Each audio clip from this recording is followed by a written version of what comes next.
Tenemos en línea a Juan Venturino, que es analista internacional. Vamos a hablar, no sé si la vieron, la escena entre Trump y Zelensky, los dos ahí. Sí, la vi, sí, claro. En la Casa Blanca, cruzándose con el vicepresidente de Estados Unidos, además, sentado a la mesa, creo. Pero nos va a analizar un poquito mejor, nosotros somos unos burros con esto. Juan Alejandro Diviasi saluda, ¿cómo andamos?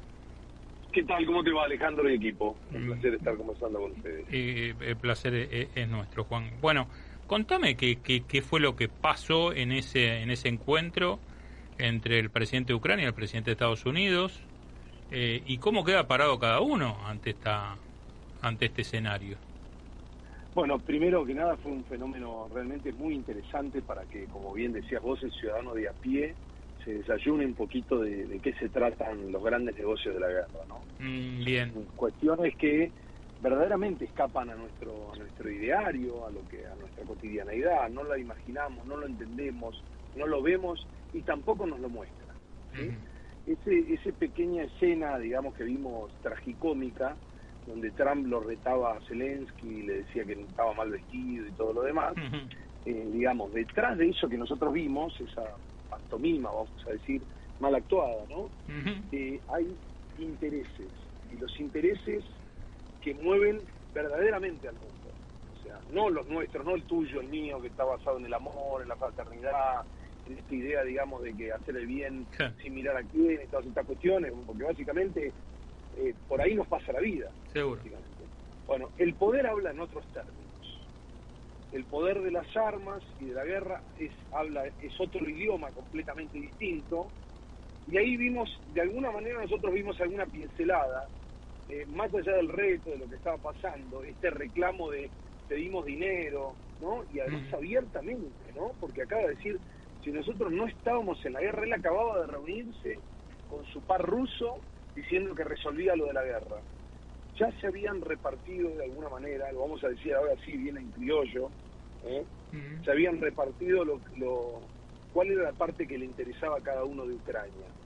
En el caso de Rusia iba a decir, bueno, una parte que yo gané de alguna manera en esta guerra convencional, y en el caso de los Estados Unidos, transformándose en el principal proveedor de energía a Europa, y además, no solo en la reconstrucción, entre comillas, de Ucrania, sino en la parte que se iba a quedar, que es el botín de la guerra, y básicamente tenía que ver con tierras de metales raros.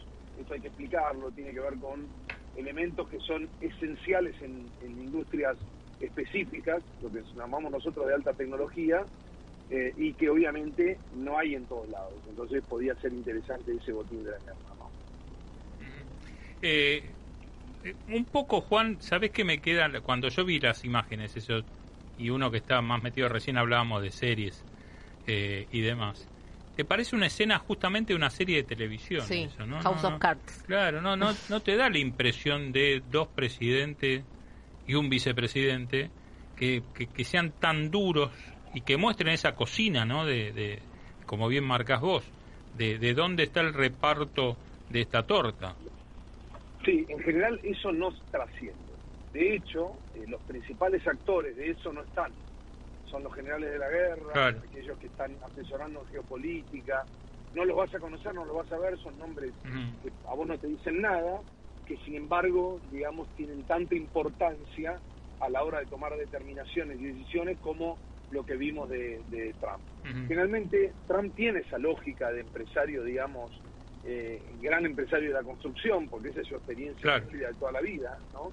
Es lo que aprendió de su padre, nada más. Después él se lanza a la política, hace series, hace esta cuestión escandalosa, y digamos que por momentos pareciera que estuviera caído de la época, ¿no? Por cómo baila, por cómo se viste, por cómo está. Pero bueno, a él no le importa en realidad. Lo que le importa es este pragmatismo que él utiliza, que como empresario de la construcción le ha servido y mucho, y que obviamente ahora, digamos, en esta versión recargada, porque en la primera presidencia de alguna manera aprendió y aprendió de sus errores. Esta, que él está más grande, tiene menos filtro, y que además ya sabe que tiene la finitud de su vida, digamos, va a ser exactamente lo que se le canta. Y que es su único mandato este. Por supuesto, ya está, último. Es lo que nosotros decimos, el último tiro, ¿no? Claro. Es one shot o the last shot, el último tiro. Entonces, él está pensando en eso y vemos ese Trump recargado. Pero lo más interesante que nos trae no es tanto él en persona, sino cómo está descubriendo de alguna manera, es como si corriéramos un velo, una sábana, ¿no? Y que nos dejara ver la cara a los 10. Bueno, está mostrando un poquito un Estados Unidos que está con los primeros resentimientos de la pérdida de poder, ¿no? De Estados Unidos, primera potencia global en términos económicos, eso ya dejó de serlo, lo está ocupando China. Este Estados Unidos, digamos, de alguna manera que sigue siendo una primera potencia militar, pero que efectivamente está de alguna manera súper extendido y que necesita empezar a decir, bueno, tenemos que rendir cuentas con la guita que estamos gastando en esta fiesta, ¿no? Y esto es lo que detrás de escena, ¿no? Y nos mostró simplemente una pizca de lo que pasó y dijo, ¿qué pasa si nosotros nos retiramos de la guerra, ¿no?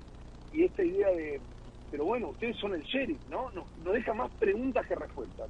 Esto es lo que ha dejado y realmente fue esos 10 minutos no se los pueden perder porque hay mucho más de lo que nosotros decimos en la negociación, es más importante lo que no se muestra que lo que dice, ¿no? Decimos en los conflictos. Digo, bueno, acá nos dejó ver un poquito de lo que estaba pasando y fue muy interesante, ¿no? El maltrato, esta idea de venir a firmarnos, nos entregás todo, y él ya sabe que una parte se lo va a entregar a Rusia y otra parte se lo va a entregar a Estados Unidos, y además va a tener que poner la jeta para decir, esto era inviable desde el minuto cero. Claro. Para quienes entendemos de esto, nosotros habíamos visto desde un minuto que decíamos, ¿cómo Ucrania va a resistir a Rusia? Rusia es el primer tenedor de armas de destrucción masiva, para ubicarnos, es decir, tiene más armas de destrucción masiva que el propio Estados Unidos. Claro. Estamos hablando de 3.700 cabezas nucleares. Realmente el número es, se lo pone a pensar, entendamos que una sola de esas es más grande y con más poder, digamos, destructivo que Hiroshima y Nagasaki juntas. Bien, estamos con Juan Venturino, analista internacional. A ver, hoy Zelensky queda encerrado en estas dos posiciones que vos marcás. Algunos vieron como una especie de acercamiento hacia la Comunidad Económica Europea. ¿Se puede dar eso? ¿Puede ser una salida? ¿O hoy no tiene otra opción Zelensky que entregarse a un acuerdo y bueno, ver cómo queda su relación con Rusia y cuánto le entrega de esos negocios a Estados Unidos?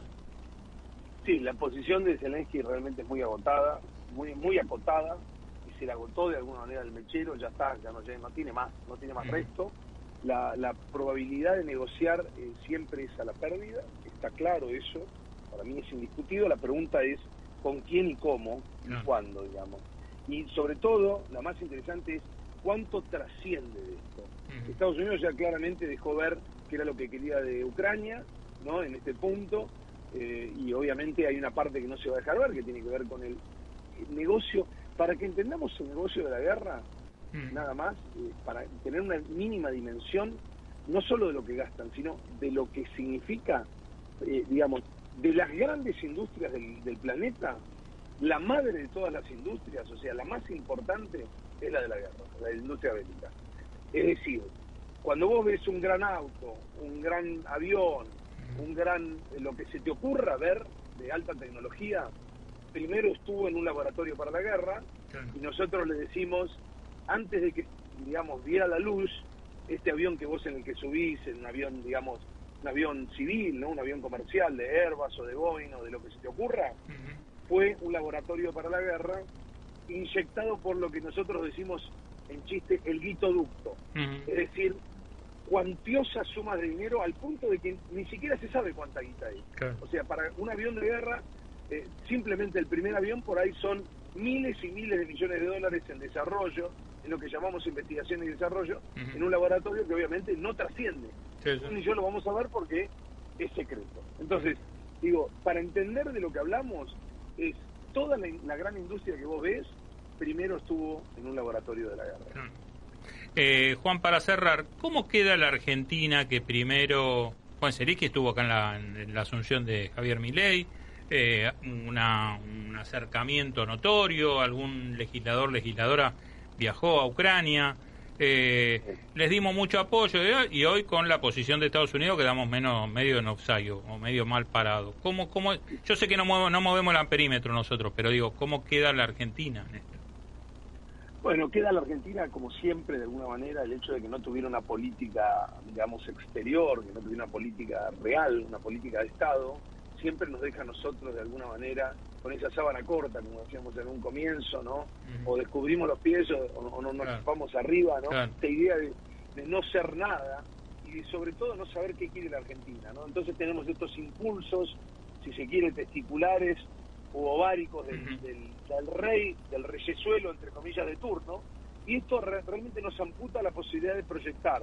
Entonces, claro, nosotros habíamos apoyado, porque de alguna manera estábamos alineados en estas nuevas relaciones carnales con los Estados Unidos.